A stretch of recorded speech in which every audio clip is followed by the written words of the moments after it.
Oh, we're live. We're doing it. What's up, everybody? What is up? Let me go check out the chat. What's up, Henry? What's up, Jay?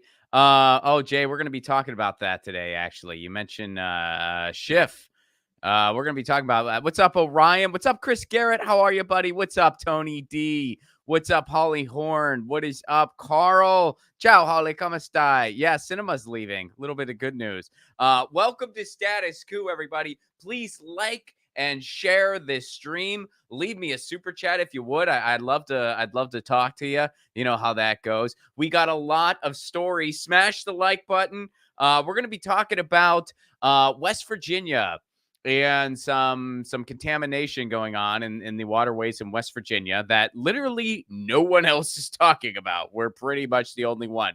We're also going to be talking a little bit of Super Tuesday news, in particular, Adam Schiff out here in California. We're going to break that down. We're also going to talk about some other happenings in regards to Super Tuesday. But first, how we are going to kick off today's show. A friend of the show is going to be running for Congress. Now, this is not her first run. She has run in the past, but she's running again. And she's running up against one of the, dare I say, more corrupt political dynasties out there. And that is none other than Debbie Wasserman Schultz. So she's running for Congress in Florida's 25th district. Please welcome to the show the host of Generational Change and a congressional candidate again, Jen Perelman. Jen, how are you? Hi, Ron. How are you? It's good to see you. I have to back up a little. I'm feeling way too poured. There we go. Very good. How are you? I'm wonderful. So you're running for Congress. You're going for it. This is the second time. The first time you got nearly 30% of the vote, which is a pretty solid showing, especially considering what you were up against. So let's kind of get into it. Let's start at the top. So what made you want to run again? What really inspired going for it a second time?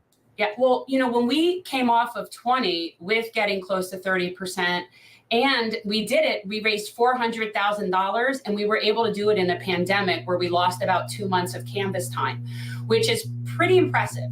So when you have numbers like that, it kind of does make sense to then go again. In a lot of race, very few people do it their first run, which is great. But then we had redistricting here. And I knew that we would not know, the layout and the parameters of our district. And we didn't know until June before August of 22. So I would have only had 2 months to know my district and canvass it. So I knew that 22 would be a wash. So it wasn't so much that I never planned on running again as that would have been a waste of time to do it in 22. And there were some other ducks and things that we wanted to get in a row, and coalitions and connections and all of that stuff.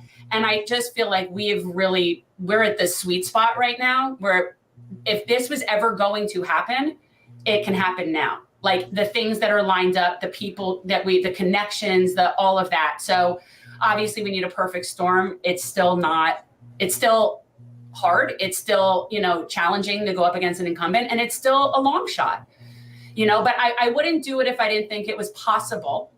But yeah, it's still a long shot. But, like everyone knows, I'm going to be running a service-based campaign, and we'll be out serving the community and doing all that stuff. So regardless. They're already blowing you up. Is that a donation? Do you got to take that? No, it's not, but I wish. So, I am going to be doing phone calling and all that stuff, which I loathe more than anything. So obviously the more money I can get in from these things, from emails, from stuff that I can be out doing service and knocking doors instead of sitting and calling for donors would be better. But, it's the right time. And quite honestly, just as of late watching her, it's just enough of her. It's just enough. I cannot abide that woman representing Jews. Specifically right now, but there's a lot of things, and we can get into that. But yeah, there's a lot of things about. Well, why don't we start with what you just set up on the tee there? You said you are tired of her representing Jews. Yes. I feel like I know what you're referring to, but just spell it out for anyone who isn't sure. Yeah. So Debbie is a Zionist. She is very loud about being a Zionist. Now, whether or not that's ideology or AIPAC, maybe both, probably both. But whatever it is, she is, as far as I'm concerned, she's off the wall. All right. This woman just stood in front of the steps of Congress and said, and I quote, "If you do not support this, you do not have a soul." And what she was referring to was the resolution that said anti-Zionism is anti-Semitism. Now, while I will say, and I've said before, if anybody is an expert on the soul list, it would be Debbie Wasserman Schultz. But the reality is this is going to cause more anti-Semitism, which we're seeing. And people like her make Jews and Israel and the people living there actually less safe. And we can get into all that, but that's the gist of it. Is she is a hardcore Zionist. I was raised a Zionist. It's taken me about 10 years to deprogram. We have a whole series on my show called Deconstructing Zionism. I started over a year ago, so it had nothing to do with the recent events. But this has always been important to me once I started realizing the truth. And so to allow her to not just represent my district, to put her out there, let herself out there like she's queen of the Jews and everybody is an anti-Semite and we're these victims, and I'm just enough. It's enough. So I feel like if me being a middle-aged Jewish person has some amount of credibility to challenge that, then I'm going to do that. And I realize this could be the hill I die on, Ron. It very well could. I live in South Florida and I'm an anti-Zionist Jew. So it could be the hill I die on, and so be it. Well, what is kind of the pulse of the district then? Because when I think of someone like a Debbie Wasserman Schultz, and take that question first from the Israel-Gaza perspective, and then also from the bigger perspective of just Debbie Wasserman Schultz in general. Because when I look at somebody like her, I see a political brand even more so than just an incumbent. She is a money machine. And it's interesting. We have a story concerning Adam Schiff today because I think in many ways she's sort of similar to him in that they are a brand. They are just a political brand, and it is really hard to go up against that fundraising machine, basically. And I can't speak directly to the district because I don't live there. You can. But I can say, even though I don't live in Adam Schiff's district, I'm close enough, and I know people who do. He is a ghost in that district, yet because of just the brand, he is, virtually unstoppable. Yeah, we have similar. I mean, it's definitely similar. She is somebody that she never goes out really in public. She will never put herself in a position to encounter commoners. She will never put herself in a position where somebody could question her or talk to her where it's not staged and all set up. She will not ever do that. So she is kind of a ghost. She's not around. She shows up when she's the speaker. If there's a dinner, I was actually at a gala that she was at, and she was one of the speakers. She does not come during cocktail hour. She only comes once everybody is seated, so nobody can approach her. That's just how she is. That actually sounds even more extreme than Schiff, even. Oh no, she's ridiculous. She only goes out in public if it is safe, and by safe I mean she knows she's around people that are her sycophants and won't question her. So yes, the occasional Dem Club meeting that's all planned, an occasional speech at a gala, but no, she doesn't do things if she's not the main event. That's just how she is. So, that I'm tired of that, and we deserve better than that. And unfortunately, people are scared of her, and I'm not scared of her. And I know that I'm going to face hell for this from her. The last time I started doing stuff, we got demonetized the last time I brought her up. So I know that there's going to be, and I know she already knows. I found out today that she already knows, and she's already circling wagons and making all her calls to the unions. And fortunately for me, I knew that was coming, and I had all that planned, and have already made all those phone calls myself. So, are you gonna pick off some of those endorsements then? I'm hoping that at least we'll have a fair shot this time. In 2020, because of her relationship with a man named Dan Reynolds. Now, Dan Reynolds is now the head of the Florida AFL-CIO. He was the Broward head. And while he sat there for years and years and years, he made sure that no one ever challenged her. So he didn't even give me a screening, which was in violation of their own bylaws.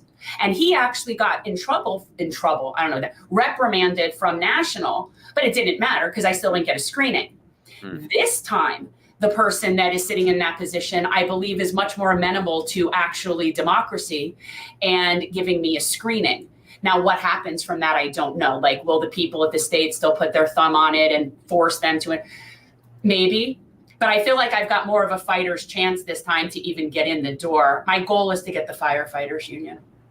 That's my Moby Dick, is I want to get the firefighters. But and maybe it can happen, and maybe it won't, because at the end of the day, it's politics, and Dan is still in charge of the state. But yeah, if anybody's interested, his name is Dan Reynolds, and he is the reason that nobody has been able to even approach any of the unions for an endorsement in Broward against Debbie Wasserman Schultz.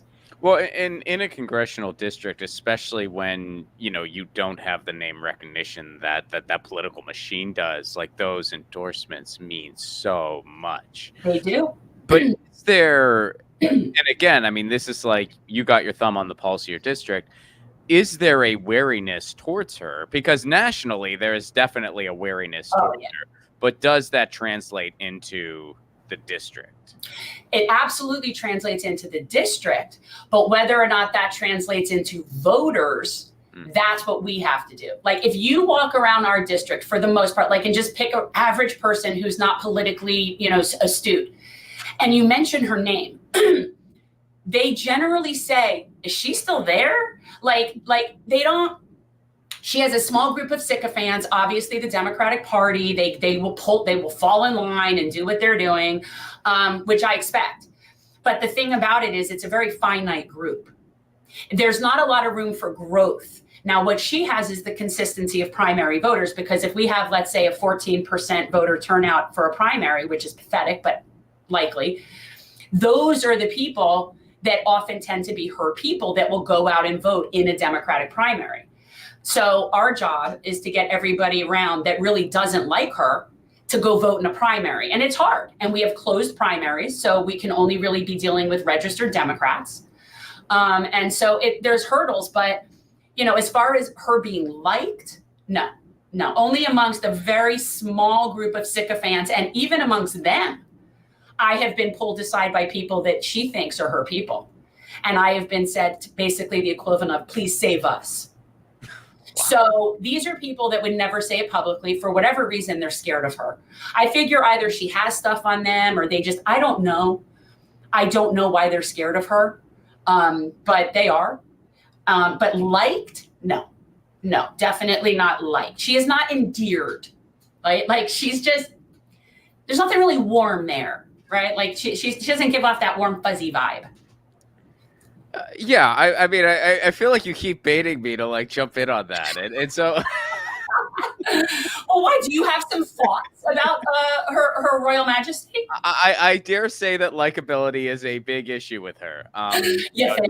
Just whenever she speaks. But so then, strategic wise, though, like, what is kind of your path to victory? I mean, how do you get a district to just turn against something that is just known to them? Because I think that and going bigger picture here, I think that is the code that nobody has cracked yet. I mean, one thing that I think we have to come to terms with in the spaces we both dwell in is this online media space has not translated at the ballot box. It did not work out for Nina Turner multiple times. It did not work out for Cenk Uygur. It did not work out. Tons of candidates who had a big presence in that online media space went on to do nothing when the votes were cast. No. I'm not blaming them. I'm just saying there's still a disconnect out there. I don't know why or how you break through that, but you're running for office. What are your thoughts on that? So this is how we do that. Now, remember, we're coming at this starting at an almost 30% mark in terms of, like, building on in terms of name recognition. So I'm not coming at this time with nothing. Sure. Right. So let's assume I can at least get what I had last time, I mean, for, argument's sake. Right. So we're starting at this at a pretty decent point. But the difference is, see, what you're talking about is the difference between what we're doing nationally and what we're doing locally. And those are very different things. So when you're talking about this left space in the media that doesn't translate into votes, well, here's the thing. I'm not on those campaigns. I don't know what those candidates were doing on the ground.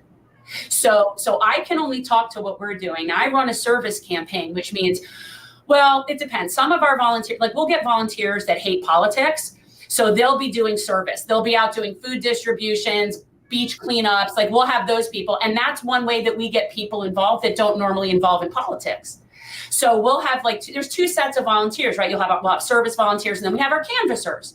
And I don't know what those other candidates did on the ground, but for me, it's building my coalition and my community here, which I have been doing on the ground for the past 4 years pretty diligently under generational change. So that's where you get the votes. So I understand what you're saying. Like what the national thing can help us with is fundraising, right? Like that's the key that I need from everybody in online spaces. Like we really need help with money because the max donation I can get from one person is $3,300. So yeah, we need help. And I actually prefer to have lots of small donations anyway. I really do. And I love monthly donations because everybody that supports us monthly is part of our campaign. And it builds that way. But I can only say what I do locally to build community and build network and get voters. But I'm very present in my community. I've been to every community association meeting in the city of Hollywood, and I can't tell you how many there are. I regularly am out at things. I'm at meetings, I'm at events, I'm at fundraisers, I'm doing charity. So I don't know what those other people did in their campaigns. Mm-hmm. But you're not going to get the national will not translate to the local. Those are two different things. No, I hear you. And also, if anyone could over here on my end, breaking news, Lucy got a new box in the hallway. She's very, very excited. But yeah, she's actually on my lap. I don't know if you can see her. No, I don't. You're going to have to hold her up. There was an empty box that I left out for her. She's Black Cat. Yeah. So I love Black Cats. I love Black Cats. They are the sweet. Well, all cats are wonderful, but yeah, Black Cats. There's a special place in my heart for them. They have it a little tougher than the rest. And yeah. I'm not a cat person. I have a very, very healthy respect for the feline. I just don't want to share my home with one. So like and in fact, the reason I don't want to share a home with a feline is I really kind of like my pets a little dumb. And no, I'm serious. Cats are just way too many steps ahead for me and too calculated, and they have attitude and they remember, and it's too much. It's too much. My dogs, it's like they're just basic, you know? Okay. That's fair. Jen Perelman, NIMBY when it comes to cats. Go vote for it. No, just kidding. No, I'm a cat lover. I just don't want to live with them. No, fair enough. I mean, I love them all. I mean, for me, it's like cats just make by far the most sense for me to have. But yeah, Lucy's kind of the queen of the castle here. But so getting into. Should you be victorious? So what are some of the main issues you would really want to hammer on should you become a member of the very corrupt beyond repair institution known as the United States Congress? And please let people understand that I am not delusional about this. I don't think that if we were able to, again, if I didn't think we could do it, I wouldn't be wasting my time. But let's say it's still not the likely outcome, right? But let's say we win. I'm not delusional to think that me by myself is going to get in Congress and all of a sudden things are going to happen and we're all going to have health care, right? Like that's not how this works. I am not somebody that will be welcomed there, okay? I am somebody that will definitely be on my own there. But what I can do is spend 2 years being the loudest, most in their face about every issue, using my platform, marching with labor, and doing everything I can to bring what I consider the outside, which is the organizing, all that, in. Peter and I were joking that I would let Medea Benjamin set up a kiosk in my waiting room. I'm going to have her, she could come and have a little cookie bake sale thing going on there, whatever. She could set up a whole outpost. We could have a Code Pink outpost. What I am is a connection for anybody who's on the outside that wants a louder voice inside. And yeah, ultimately at the end of the day, it's about District 25. And I answer to people in District 25. So if the majority of this district wants X, that's what I'm going to work for. That's just how this goes. Now, fortunately for me, most of what I like and what I support is in line with the majority of people when they're asked properly. And you know what I'm talking about. For me to act within my conscience, will still allow me to properly represent the constituents, even though it isn't necessarily always going to be exactly what I would want. And that's something that people need to understand. It isn't about always getting our way. It's about the majority of people getting their way. So if you're in the majority, then you should expect to get your way, which we still don't. But for things like, for example, I'm opposed to capital punishment. That's my personal opinion. Never liked it, never supported it. But I also know that most people do. So I wouldn't. Yeah. Really? It's still a majority. Wow. It is. Okay. I kind of thought we were all right. Of where I diverge, if you will, from. But so, for example, if that came up and the majority of District 25 supported in favor of what wouldn't be my personal preference, I would do what they wanted to do. Sure. See, that's the difference between, I would do what they wanted to do. And the way you figure that out is, and again, tell me if anyone else has this. Do representatives have running polls as to what they should be voting on legislation? Are they holding town forums to talk to constituents before big bills come up to find out what they want them to do? I don't think very often, but I mean, I personally, I'm no stranger to the phone call, from everything from city council up through, Senate.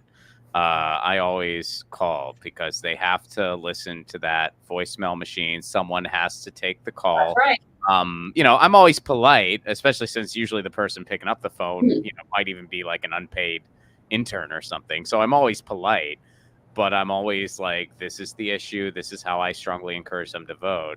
I think that it would be infinitely better, let's say, if our representatives had, I don't know, office hours. Yeah. Imagine, that like professors are required to have office hours, and why are our employees not required to have to see us when we choose to see them? Now, Debbie doesn't even take appointments with constituents. You can't not go to see her unless she wants to see you. At best, you might get someone from her staff. I think Congress people should be required to serve office hours. I don't understand why they're not. So that's something for me. And actually, Sheila Sherfilis McCormick, who's the representative in the district just north, she started what I think is brilliant. And she actually closed down one of her offices in lieu of a bus. And she has mobile office hours in all different municipalities, depending on the day of the week. So she'll be like, I'm in this district these days and this or whatever municipality, and leaves it always open for people to come and visit. And like, that's what we need more of. But my top, I would say this year, what we've talked a lot about it. And for everyone, I am running, I saw somebody asking, I am running in the Democratic primary, challenging Debbie in the primary as a Democrat, because in our closed primaries, it's the only way to do it. It's the only way to do it. You cannot beat her in a general election. We're too blue. So it is what it is. But we're talking a lot about it. And like, I could talk about anything, like foreign affairs, like what's the thing? Environment, is it immigration? Like what is it? And the truth is, I'm with the least of these for all of that. I support a 21st century economic bill of rights. I think that our responsibility is to take care of our people. Okay, so everything that I think and do is with that mission and that premise. I am against how we treat people at the border, regardless of the immigration policy. We can do better than that. There is absolutely no reason for human beings to be treated this way. It's obscene. And we could sit there and argue about path to citizenship. See, that's the thing. We get caught up in policy and we're forgetting, but yet there's people just standing there with their babies swimming over razor wire. Mm-hmm. Like this is the kind, we need to bring back the human element. But I would say we've decided, like a group, our top three that we're going to really hone in on is healthcare, housing, and jobs. And obviously, I've been Medicare for all forever. You can call it whatever you want to, single payer, universal healthcare, no profit. That's what I'm talking about. All right, you guys call it whatever you want to, Medicare for all. And as far as housing, this is ridiculous. In a few years, what is it? The BlackRock, State Street, Vanguard are going to own like 60% of the single family homes. Yeah. And we're just letting that happen. So we're going to basically take out any sort of wealth nest egg creation for the majority of people, more so than it already is. So this is not okay. And I understand that housing is very often, it's a state thing. I understand that. But there are a lot of regulations that can be put on those kinds of companies that are sitting there and buying up all the single family housing and making this be the situation it is. We need rent control. We need a whole lot of stuff. So housing is key. So healthcare, housing, and jobs. I support a federal jobs guarantee. I think that honestly, and I've been researching this for a while, guys, for the past few years, like going back and forth. I mean, UBI, then I have Steve Grumbine yelling at me. And then, we get into, is it better to have what's a minimum wage? No, we need a living wage, and living wage is different. It's whatever. And I've come to the realization that if we have a federal jobs guarantee, you do not need to have a minimum wage. If the federal jobs guarantee pays a living wage, that will set the bar. That will set the standard. Everybody else will have to compete with that living wage. And so it's kind of like, it's the bigger picture. And I realize it's kind of far out there. People don't love it, but I'm hopeful that I'm going to that's sort of my one where I'm going to kind of just be kind of trying to work it in, push it in, kind of ease people into the idea of a job guarantee. So health, housing, and jobs. Well, let me ask you this: define, because I support a federal jobs guarantee too. Yeah. But I've heard that defined differently by different people. So define that in your own words. Okay, so let's hypothetically imagine if all the unemployment offices were overnight turned into employment offices. Mm-hmm. And instead of paying people for not working, we give them jobs at a living wage. Mm-hmm. It's not complicated. Now, Steve explains this, Steve Grumbine, infinitely better than me. And I definitely am not like the policy wonk that I aspire to be. But it isn't what people think where, it's you dig a ditch or you're doing something. It isn't. It's the idea of paying people for what they do at a living wage and recognizing that all work is valuable. So we don't give enough credit to people that do caregiving work, for example, people that take care of elderly or children, or all of those things that we need are so undervalued, so underpaid.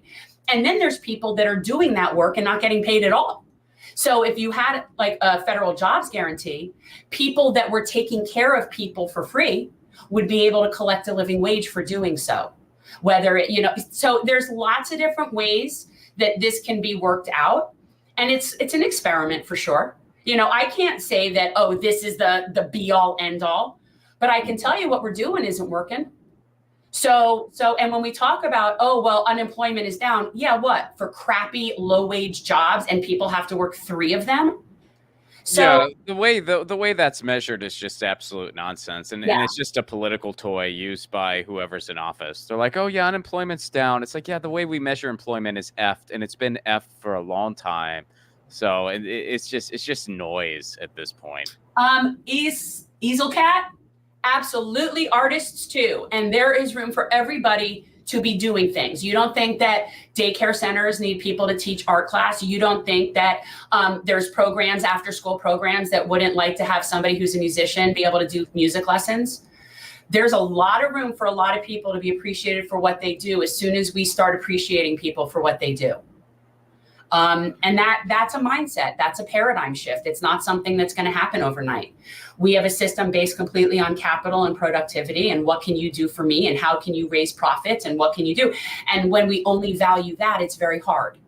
So this is definitely a paradigm shift, which is why I know that that's not like a key point, but it's definitely a good discussion point. Like, I feel like it's a good idea to introduce it with, thank you, Jordan. So he's heckling his own network. I know, he's ridiculous.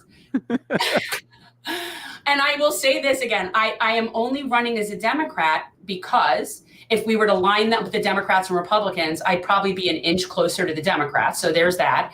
And I live in a state with closed primaries. Yeah, you don't have a choice. I don't. And I wish people understood that. It's not like if I ran as an independent in the general, it would be a complete waste of my time. Right. No, totally. Yeah. Because the way they and I hate that that's the reality. Same. And look, this is coming from someone. I'm a green, but I'm a green because I live in California, and the way it is, and I'm not going to get on a like soapbox about California right now, but basically our Democratic Party, because it is literally the only game in town. Right. It is the most absurd thing in the world. We have socialists trying to infiltrate the party, and then we have literal Republicans going, "I'm a Democrat," because they know they won't be able to win otherwise. We have Republicans and socialists in the same political party. It's the most absurd thing in the world. So I'd rather, try to break that model. But if I was running for certain offices, I would have no choice but to run as a Democrat unless I had no intention of winning. Well, And so I want to, because I have no desire to ever run for office, someone's got to do it, bless you. But, because I have no interest in ever doing that, I didn't either. Be part of, This was never my life goal. Will you Colin, put up the comment from Presence? Because I want everybody to understand, I will not ever slander Debbie Wasserman Schultz. The information about her is factual. You can look up insider trading. You can look up a whole bunch of, this isn't slander, it's just facts. But I do not campaign that way. My information going out is not about her. It's about me. It's about the jobs guarantee. It's all that stuff that I care about. It's my mission. And when I be a progressive, I don't like labels or terms anymore because I feel like they all get co-opted. I assure everybody, I am left to the point where, seriously, my responsibility is to the least of these. I am a bleeding heart, people. Now, I also am a civil libertarian, so I don't do bans or mandates, and I don't have gun issues, which also pisses off people on the left. So, I'm kind of a unicorn that way, but I will say that I get along very well with libertarians and Republicans because of that. Okay. So where can people go to learn more about you?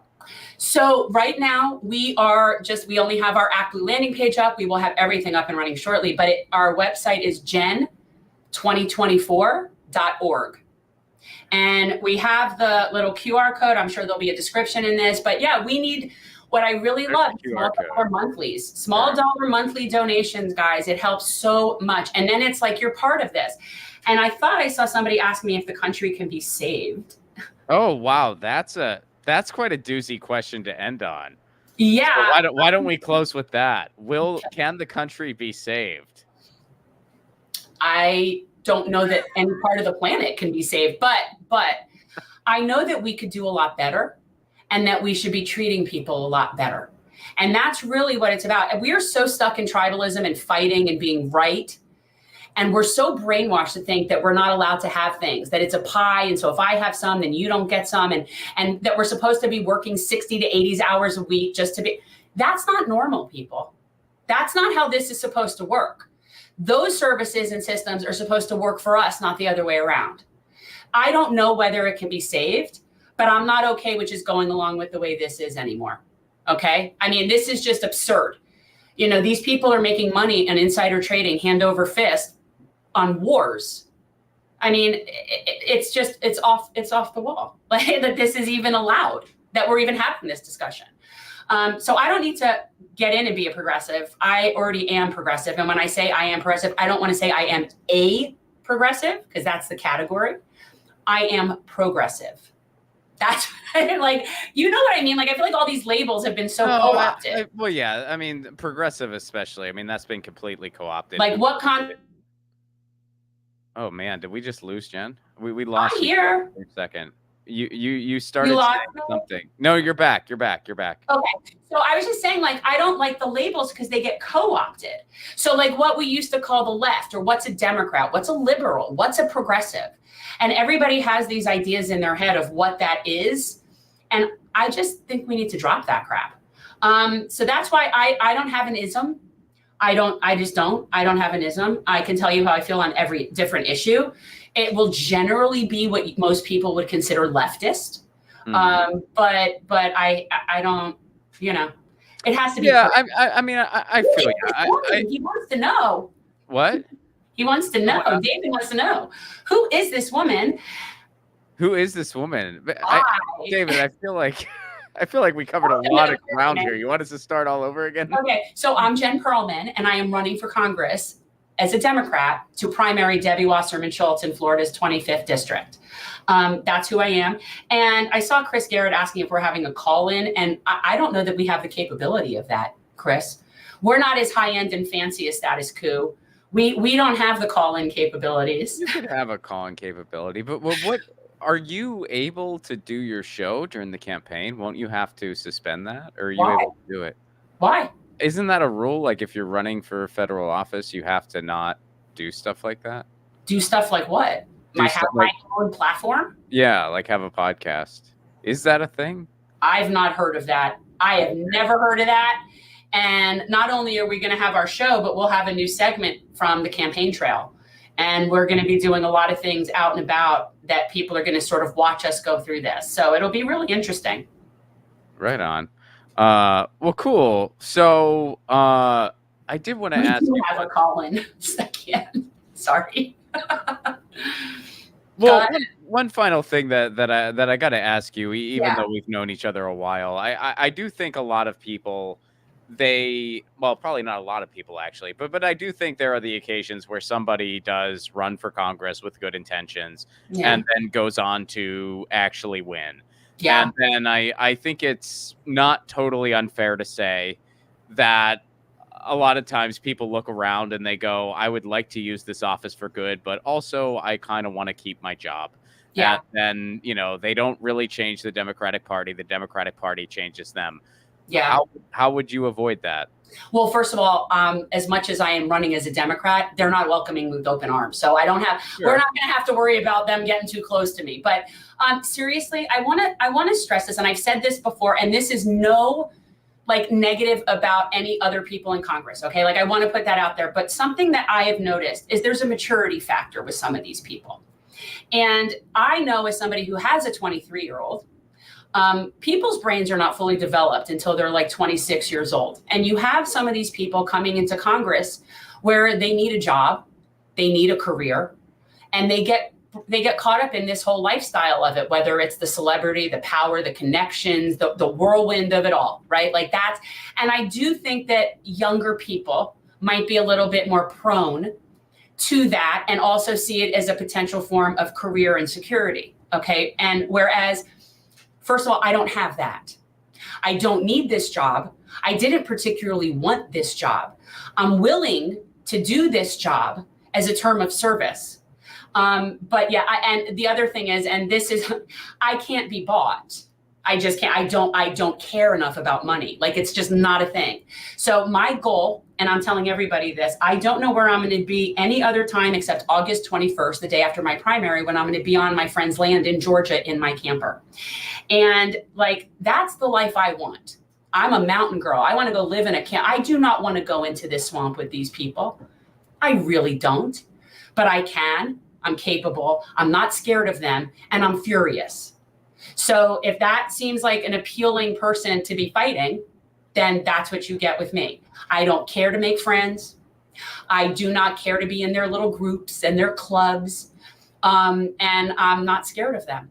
I'm not scared of AIPAC. They're going to come at me. I know it. I'm going to be the only game in town between June and August because our primary is not until August. Well, what are you going to do when they inevitably try to call you an anti-Semite as a Jewish woman? What are you? Well, I think with me it'll be more. I'm just a self-loathing Jew. They'll do that one. That's right. Yeah, I forgot those. Here's my thought on this, and you guys can tell me if I'm wrong. I actually believe that message about me as a self-loathing Jew will only appeal to a very small group of people over and over and over again. It's not a message about corruption or something that everybody would care about to make me somewhat be a villain. So if you're not already caring about that, the more they run that on a reel, you're still not going to care about it, right? So it has a finite, it can only go so far, that self-loathing Jew, and they can call me whatever they want. To me, when people call names, it's because they don't have reason or facts. And I am so comfortable and resolved. I have never been more resolved on the Israel issue in my whole life. And I have lost friends. I have family that won't talk to me. And it's unfortunate, but this is, there's a line in the sand for me now. And there's no going back. And if so, it is what it is. I seriously could end up dying on this hill. And I'm okay with that. Well, I know.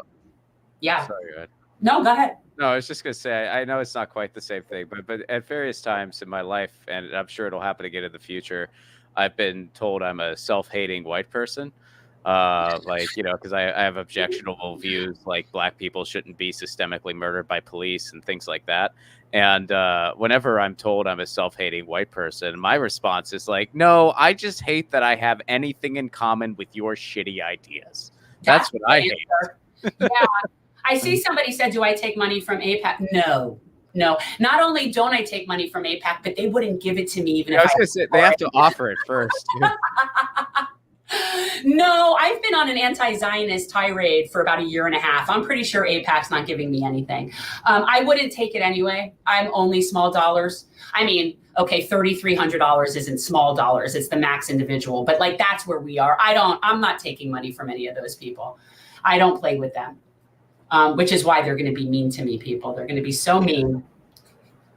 Well, thanks for joining me today. Thanks for dropping this announcement. And just to be, so it is gen2024.org? Yes, and nothing is really happening there right now. It's just sort of a link to the Act Blue.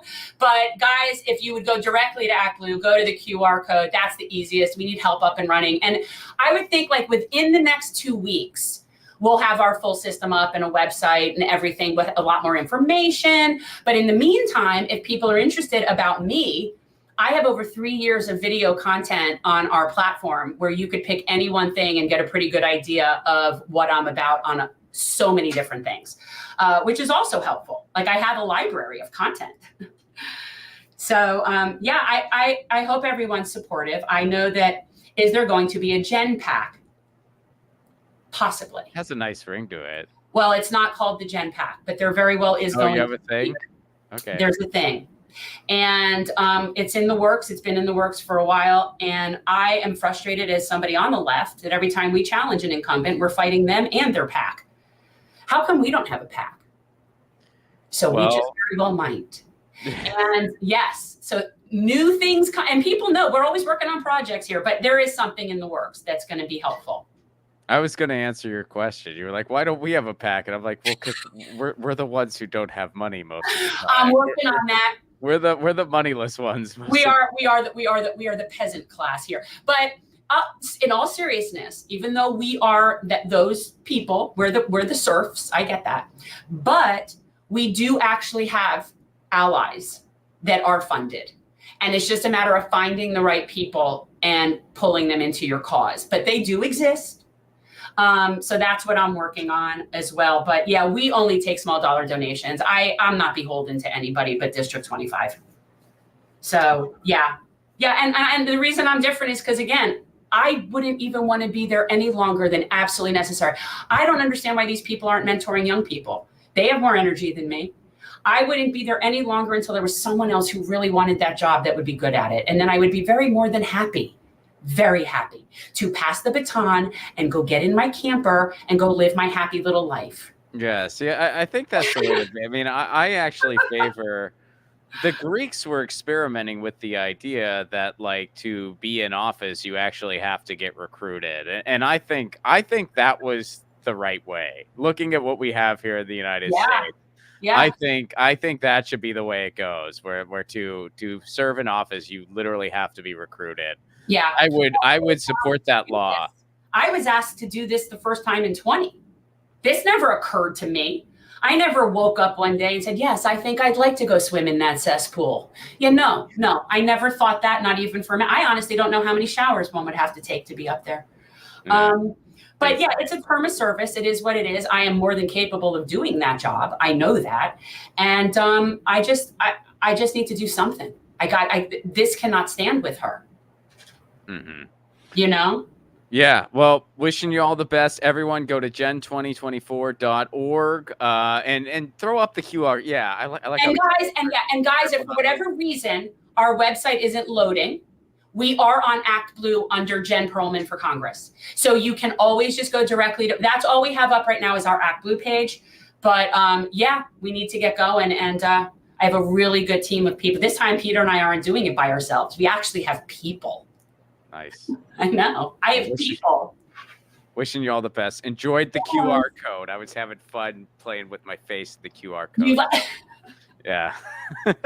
Good to see you, Jen. I told my finance person that I must use the QR code. They are very helpful. They are very, I mean, man, I get chug a chew, be still my heart. That's my dream. Oh my God, that's what I just thought today. It's like I would be like Claire Daly. Oh, you speak to my soul. I can't do her. Oh my God. See, I'm not even going to try to do the accent, but I'd butcher it too. Ass Irish woman, I love her. So yeah, thank you guys. Thanks, Jen. Be well. All right, that was Jen Perelman. She's running for Congress again, getting a rematch with Debbie Wasserman Schultz. Man, I can't imagine what Debbie Wasserman Schultz is like in her district. That sounds, I mean, that sounds even a little crazier than Schiff, to tell you the truth. All right, let's move on to the next story today. And again, folks, that is gen2024.org. And we got the QR code. We were having fun with the QR code. I was trying to make it so that like it was just the top of my hair and then the QR code. I think I messed it up. But anyway, Jen Perelman, folks. Let's go to West Virginia for a little bit, Colin. Let's start with that video. So, guys, Jordan Cheriton, who's I think in the chat, or he was. We'll get to a super chat in a second. Jordan's finishing up a book on Flint that I'm real excited about. I can't wait to read it, and it's all about the cover-up on the water crisis in Flint, Michigan. And now, obviously, Status Coup's been on the ground in East Palestine. Status Lou was just back there. And now something's going on in West Virginia. So let's go to that video first, Colin. Where it's running in. I'm going to get you a better look. It's easier if I video right there. It's coming. Look, it's already, I'm going to put it in closer. It's already ditching. See the water coming out of that pipe up there? They run it straight into the creek, which them boys were told to do that. So, but look, I want you to look how dirty the water is. Now look, there's where the clear water is. It's dirty, it turns. Look at this. As far as you can see down through there. Look how dirty. Look at this. Look at this, guys. Look, the DEP doesn't give a shit about this place. Look at this. Yep. We're gonna walk on down through here. I know when I was driving down here, probably about a quarter of a mile, I looked and it was just as dirty. Yeah. Look at this, guys. Look. This is your DEP, babe. West Virginia Department of Environmental Protection. This is your protection.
Thank you, Mr. Speaker. Thank you, colleagues.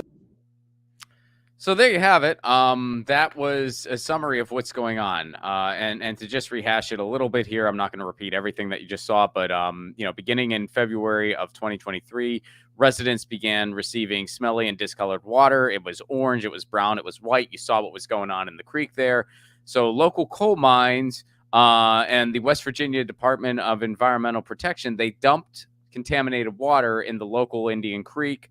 That's what it's called. And that is no more than 100 feet from some of the residents' water wells. So they were dumping this contaminated water in creeks, and you saw that footage right near water wells. And you saw how above the limit it was as far as the toxicity.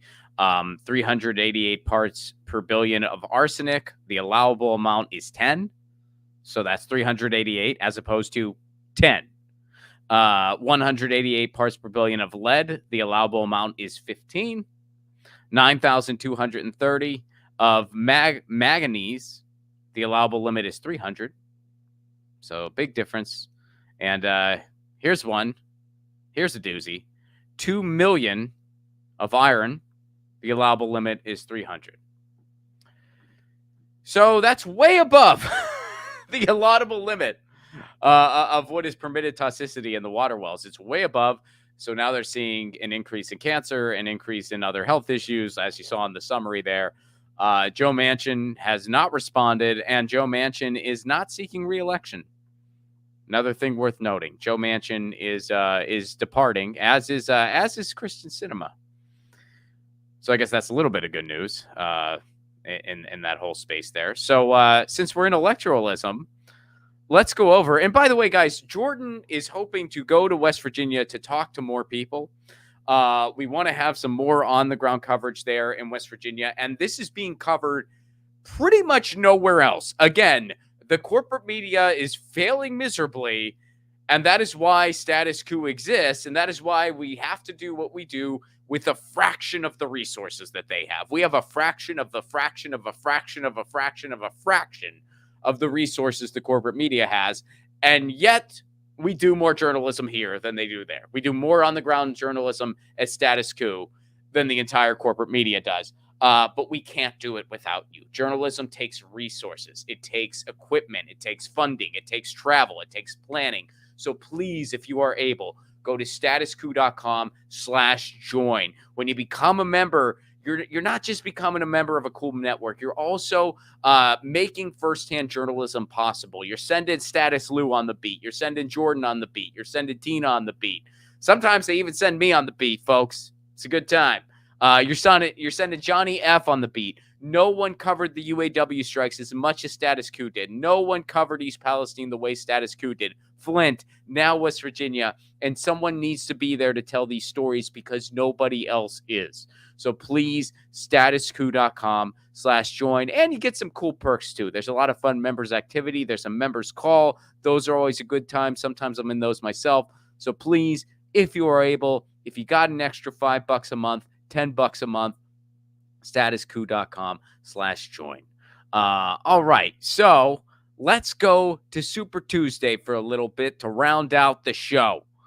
Let's round out the show with a little bit. Let's go to Nikki Haley first. So Nikki Haley's out. Trump's the guy. Nikki Haley has left the race. Now, this part's interesting. I want to read some of this. This is from ABC. Nikki Haley exits race with a message Trump may not want to hear. Now, this headline's kind of humorous. Trump probably doesn't care. But here's the message that's just a little fascinating to me. So Nikki Haley's out. She came nowhere close to the Republican nomination. She couldn't prevent Super Tuesday from becoming a blowout, with Donald Trump cleaning up in red states, Texas, Oklahoma, Arkansas, and Alabama, blue states, California, Massachusetts, Colorado, and historically and potentially emerging or re-emerging battlegrounds, Virginia, North Carolina, Minnesota. Now, Haley, on exiting the race, Haley issued a broad call for Republicans to rediscover what the party has previously stood for. She has called on Trump himself to reach out to voters who are not yet convinced that he's the right choice for their party or for the country. Now, first of all, the news portion here, Donald Trump's going to be the nominee, just like, many of us kind of predicted. But here's what's interesting. I have mentioned this before, and I will continue to mention it. I don't understand why, you have all these supposed never Trump Republicans who are out there. Supposedly they're out there. You have things like the Lincoln Project. Okay, why does none of the blame fall on them that Trump is the nominee? Why? And I have said for a long time now that Trump is the GOP. Trump and the GOP are interlinked. And some people disagree with me on that. And that's fine. We're not always going to agree on everything. But here's what I got to say to that. When we disagree on that, we are not disagreeing on how terrible Trump is. We agree 100% on how terrible Trump is.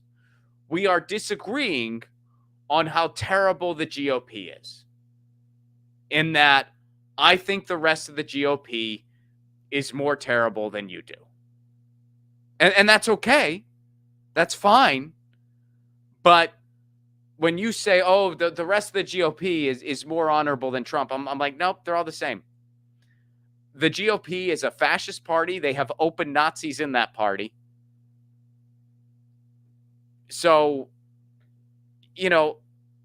they're trying to make it out. Nikki Haley even is trying to make it out like the GOP is some kind of respectable entity. And I just don't see it. And why, why does none of the blame fall on them? If Trump wins again, everyone's going to be real quick to blame third-party voters. Everyone's going to be real quick to blame leftists of all stripes. But why doesn't any of the blame fall on the actual party? If the rest of the party is so reasonable and honorable, why doesn't any of the blame fall on them to prevent Trump from becoming the nominee? If the GOP are these respectable opponents, quote unquote, why doesn't any of the blame fall on them that Trump is the nominee? I don't get that. Somebody needs to explain that to me. And I know in some cases I'm preaching to the choir because a lot of people here, probably also agree with me where you're like, no, Trump and the GOP are, birds in a feather. But, for those of you who don't, honestly, enlighten me. Like what? Why does no fault fall on them?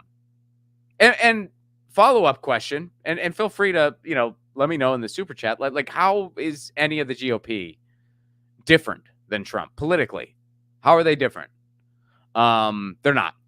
So Trump's the guy. Trump's going to be the guy. And I take no joy in saying this, but for years now, for 7 years and counting, there were a lot of us who said, all this Russiagate stuff, all this other stuff, all this DNC pumped stuff, it's going to be weaponized against the left, and Trump is going to face little to no consequence.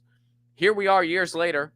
I recently did an episode with Jill Stein on my podcast. Every third comment was Putin puppet.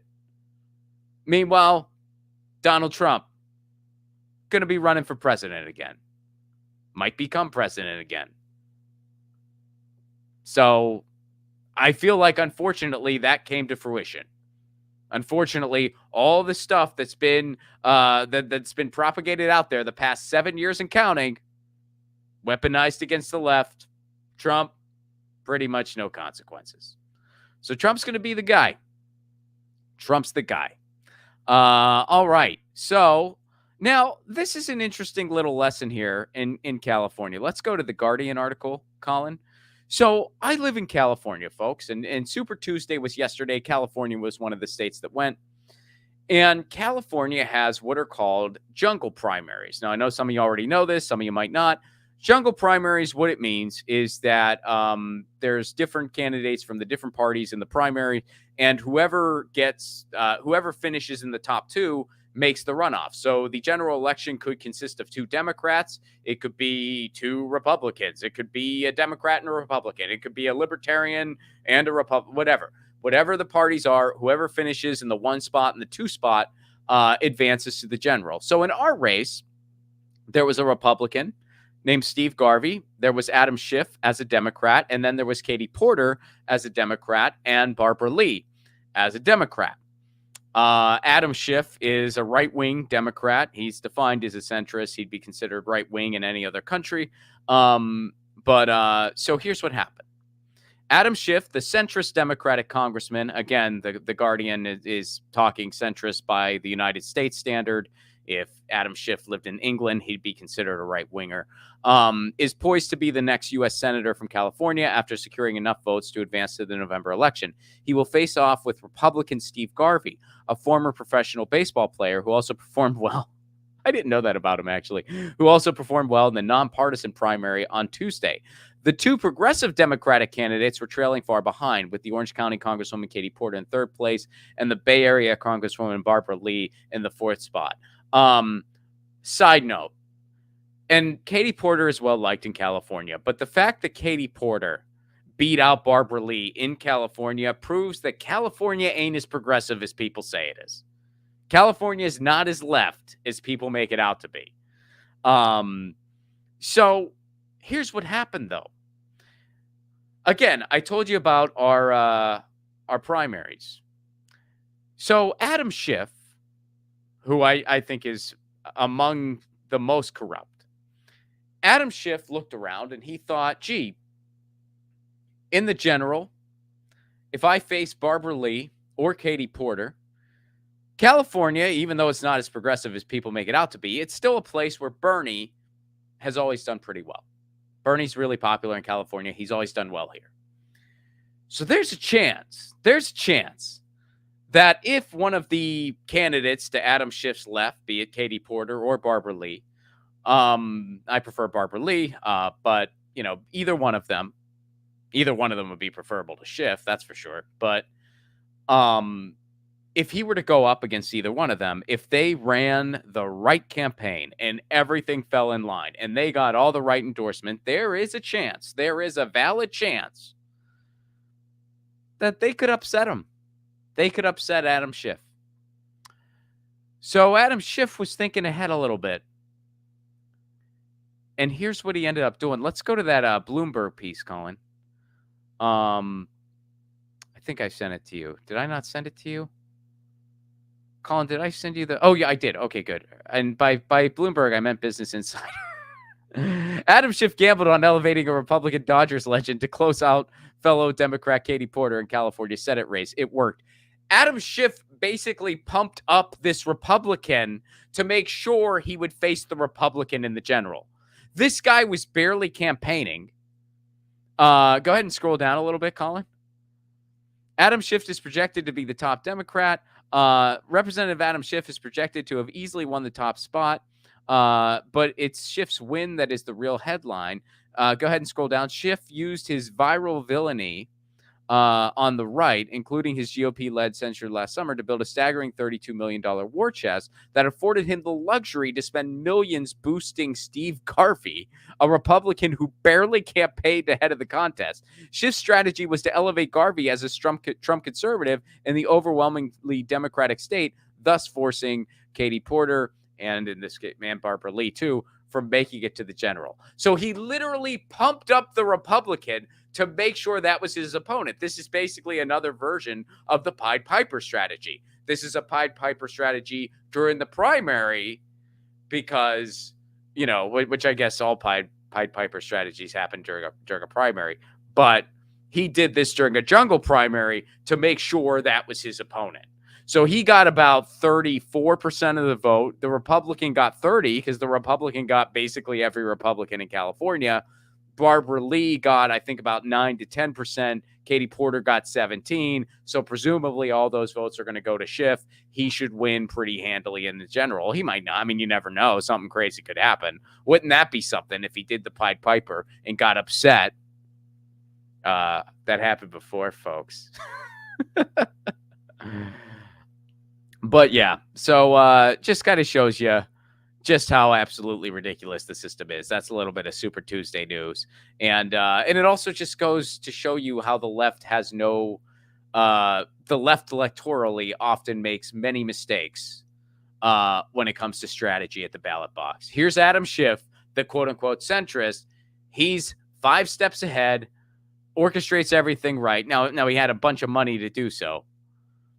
Meanwhile, Katie Porter and Barbara Lee, they should have coordinated so that only one of them was in the race, but they didn't. So they split the progressive vote, and now Adam Schiff gets to face a Republican. So, yeah. All right. That was something. Oh, and automation. I haven't seen, I don't know if all the results have been tallied yet as far as Proposition 1 goes, but Proposition 1 in California, I voted against it.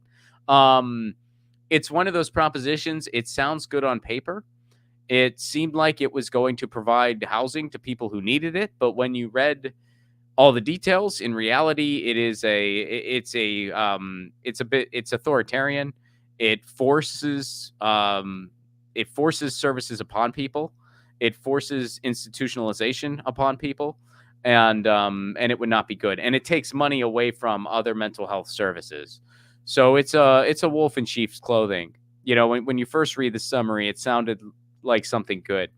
And when I first read about it, I was intrigued. But when I saw how enthusiastic about it Gavin Newsom was, I said, I gotta, be a little more scrutinizing with this.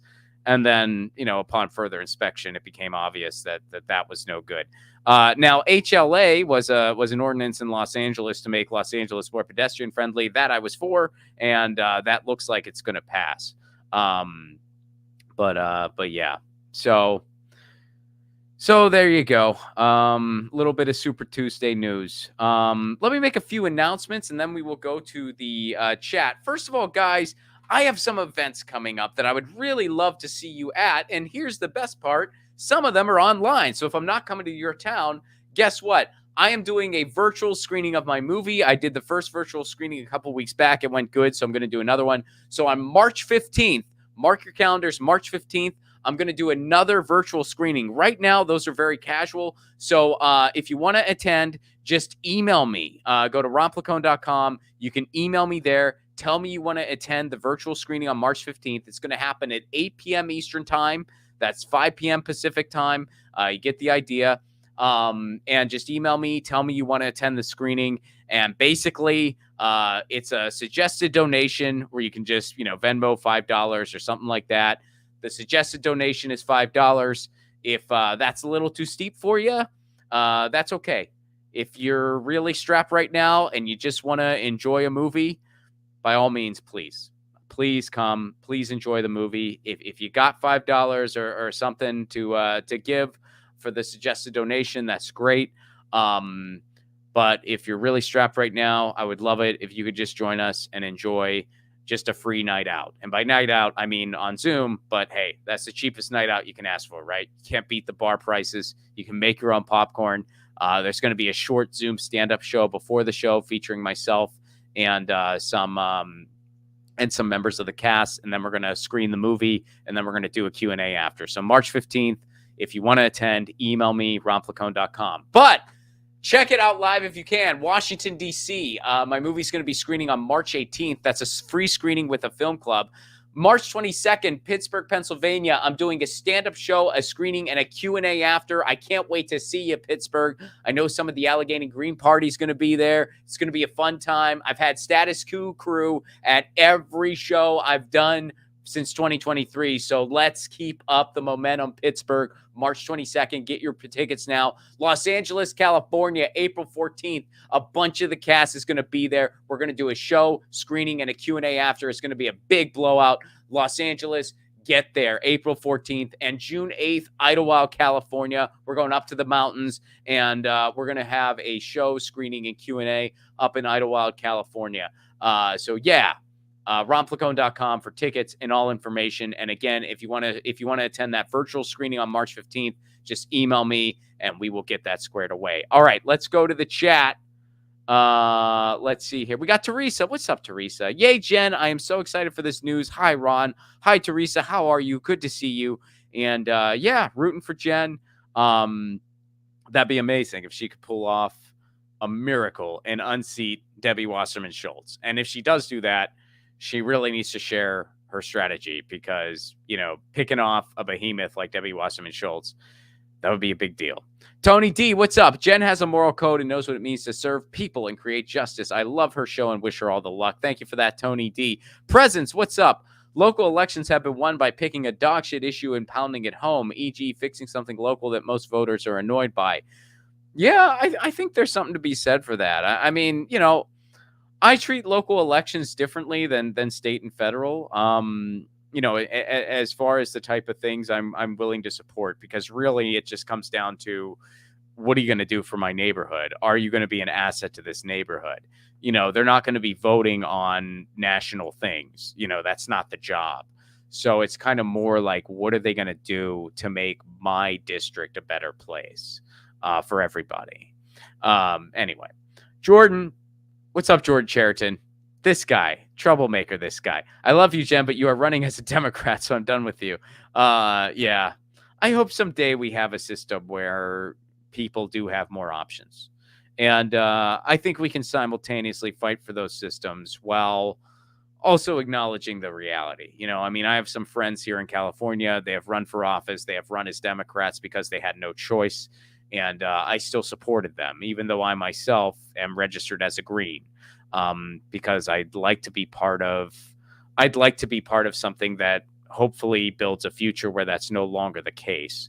So yeah, presence. We already covered this, but I'll read it again. How about this experiment? Be a Trojan horse candidate. Say whatever will work to appeal to your primary voters and slander DWS to no end. Then when you get elected, be a progressive. Yeah, I mean, Jen responded to that. Yeah, so I mean, that was for her. So I'll let her respond to that. I could never run for office. I'd be so bad at it. It wouldn't work. They would find footage of me saying things like I'm against private property, which is by definition true. But once you explain what that means, it's not what people think. But I wouldn't get a chance to even explain what it meant. You know what I mean? Like they would just have the soundbite, and that would just tank everything. It'd be like, you're done. You know, like they'd have a soundbite of me saying I think that, you know, we should abolish police, which is by definition true. But again, when you explain what that really means, it's not what people think, or it's not exactly what people think. But you're not going to get to explain it. You know, it doesn't matter. You know, you're not going to get a chance to explain it. And automation brings up a good point. One problem is that even if you run as a Democrat, you're still blocked out by media, like Marianne Williamson. Then when you get to the general, if you are not a Democrat or Republican, same thing. Yeah, absolutely. That is very true. That is very true. This is one of the many reasons why we need something like ranked choice voting. We need ranked choice voting, or at least one of the alternative voting methods that are out there. Let me see. Would Lucy ever run for office? Now that is a different story. And if you follow my comic Lucy and Ron, which you can follow at lucyandron.com, Lucy may or may not have some inhibitions or have some goals to run for office. Holly Horn says maybe a girl is great. I agree. Maybe he's awesome. I'm pretty sure she's been on Status Coup before. I know I've interviewed her a couple times, but I'm pretty sure she's definitely been on Status Coup. She should be. She definitely should be. Jenna talks about Fetterman. Oh man, John Fetterman. What a ridiculous that guy. Wow. I feel I don't know if I should say, oh, I'm disappointed, because I didn't have any good expectations from him. I mean, he was wishy-washy on everything out the gate. Like, it wasn't sure where he stood on Medicare for all. It wasn't clear where he stood on fracking. So there were already concerns about him, but I kind of was just like, look, I get it. He's not Dr. Oz. I'm not going to judge anybody, you know, for voting for him when their alternative is Dr. frickin' Oz. But man, God, sheesh. I guess in a way I wasn't expecting, I guess maybe he's even, yeah. I wasn't expecting him to just be, you know, like genocide Magoo. I wasn't expecting that, but oh well. What are you gonna do? What are you gonna do? Meow once for yes. Let's see. Yeah, I would support Lucy in a yard rock in 2024. I would definitely. I might write in my cat. We'll see what happens. I might just write in Lucy. So thank you very much, Teresa. Thank you, Tony D. Thank you, Presence. Thank you, Jordan Cheriton. Thank you, Presence again. Guys, check out Jen's website, gen2024.com. If you're in DC, Pittsburgh, Los Angeles, or Idlewild, California, grab tickets now at ronplacone.com. And if you're not in any of those places but want to see my movie soon, March 15th, 8 p.m. Eastern Time, we're doing a virtual screening on Zoom. Email me and we'll make it happen. Guys, thanks so much for being here. Thanks for supporting what we do. Again, if you are able, statuscoup.com/join, become a member so we can be on the ground in West Virginia uncovering this water contamination story that no one else is covering. This is Ron Placone for Status Coup, signing out.